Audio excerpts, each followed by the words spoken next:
Selamat datang di channel Yokosugi Cirebon. Saya doakan sehat selalu. Simak hingga akhir video dan dukung channel kami dengan like, komentar, dan subscribe. Di video kali ini kami membahas tentang unit L300 Euro 4 ya. Ini adalah produksi tahun 2022. Didatangkan langsung secara utuh dari pabrikan Mitsubishi di Filipina. Karena memang pasaran Indonesia sudah tidak memproduksi jenis pickup L300 ini. Kita lihat perubahannya di sisi interior, apakah memang dari varian tahun sebelumnya banyak perubahan. Yang pertama adalah dari desain lingkar kemudi ya. Ini masih mempertahankan seperti produksi varian tahun sebelumnya. Setirnya tidak ada perubahan ya, desainnya sudah menjadi ciri khas unit L300 di Indonesia. Kemudian dari tuas transmisi juga sama, dia masih mempertahankan di sisi kiri lingkar kemudi. Sudah menjadi ciri khas untuk L300 pasaran Indonesia. Untuk speedometer ini desainnya baru ya, sudah tersedia engine check lamp dan indikator-indikatornya dia lebih lengkap. Kemudian odometernya dia digital ya, dengan tampilan backlight lampunya berwarna orange, lebih terlihat baru ya desainnya. Kemudian kita lihat dari sisi kabin sebelah kiri, dia tuas pintu dan tuas power window-nya dia masih sama seperti model sebelumnya, diputar. Kemudian audio juga sama seperti itu. Kemudian di sisi kabin sebelah kanan ini ada kotak sikring ya, kotak sikring untuk kontrol elektronik. Dia modelnya model tancap ya. Kemudian bergeser ke bagian kiri, ini ada soket untuk diagnosis kerusakan ya. Misalkan nanti ada problem di engine, dia bisa terhubung dengan MUT3 atau scanner untuk mendeteksi kerusakan. Kemudian di bagian pedal kopling ini tersedia switch kopling. Dia fitur safety untuk starter ya. Jadi ketika akan start mesin, ini pedal kopling harus dalam posisi diinjak ya, untuk lebih aman sebelum dihidupkan mesin. Kita bergeser ke bagian depan, terlihat bagian sisi radiator ya. Sisi radiator di bagian bawah tegak lurus dengan mesin, dan agak ke atas sedikit ini adalah turbo intercooler. Dia adalah perangkat untuk maksimal penggunaan fitur turbo ya. Jadi untuk mendinginkan tekanan turbo sebelum masuk ke bagian mesin, sehingga kinerja mesin lebih optimal. Kemudian bagian kabin sebelah kiri adalah kotak sikring ya. Ini kotak sikring untuk kelistrikan di sekitar bodi. Modelnya adalah sikring tancap. Kemudian kita bergeser ke bagian mesin.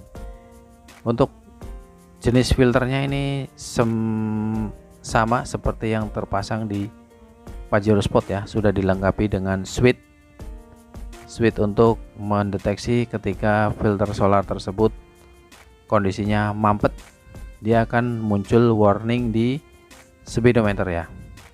Kemudian ada switch juga untuk air ya, kandungan air. Kemudian bergeser ke belakang, ini ada eger motor valve. Dia berfungsi untuk emisi kendaraan. Kemudian bergeser sedikit ke bagian bawah, ini adalah ETV ya, atau electronic throttle valve, untuk mengatur bukaan katup udara masuk ya ke bagian mesin.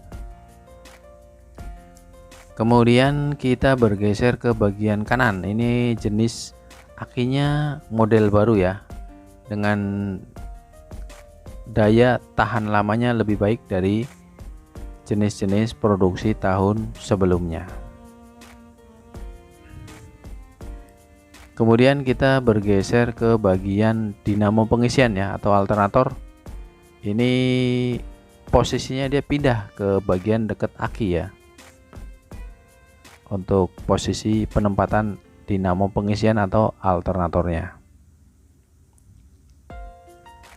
Kemudian kita bergeser lagi ke bagian tengah mesin.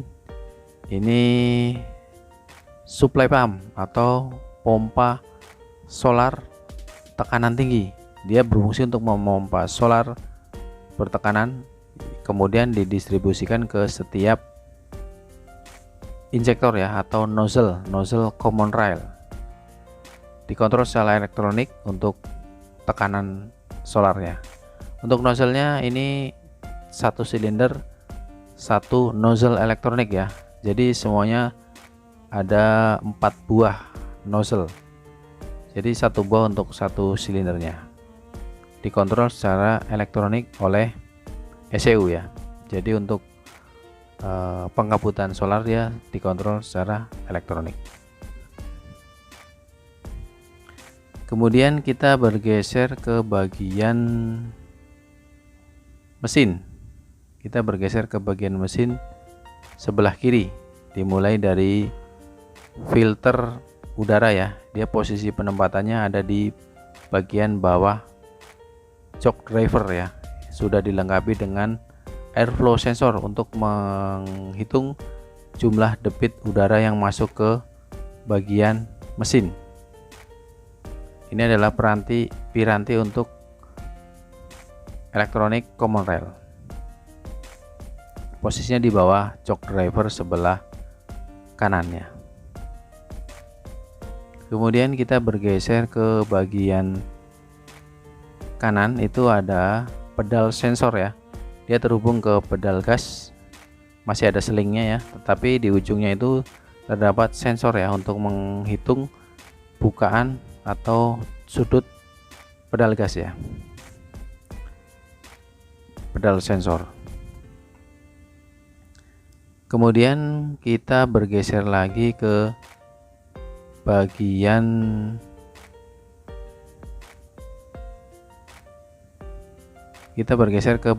tengah. Ini mesin ya, sama mesinnya adalah sebagian besar ada kemiripan dengan Pajero Sport. Dia konstruksinya adalah DOHC, 2 buah camshaft dan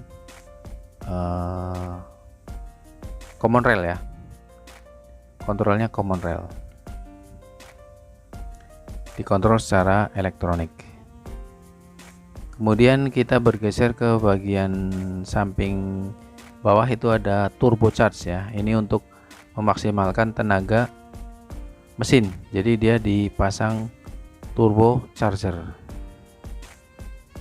Kemudian ke bagian bawah ada katalis ya, ini untuk menyaring gas buang ya sebelum dilepas ke knalpot.